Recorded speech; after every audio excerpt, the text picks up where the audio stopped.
দেখো সবাই আমার কুটু কেমন পুকুরে চান করছে ওর তিতার সাথে। ও এসেছে ওর দিদির বাড়িতে, এসে ও একটু স্নেল ধরবে। একটু স্নেল ধরো মম, কত স্নেল আছে দেখো। দেখো কি মজা, সে পুকুরে চান করছে, কিচ্ছু করবে না। কত বাবা, এদিকে দেখাও, এদিকে স্নেল গুলো দেখাও তুমি, এদিকে দেখাও।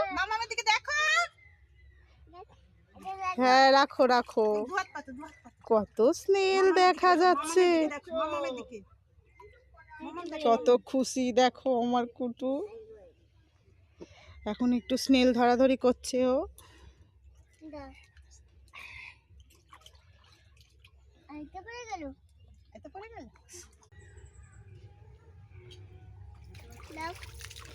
কি খুশি। টাটা বন্ধুরা।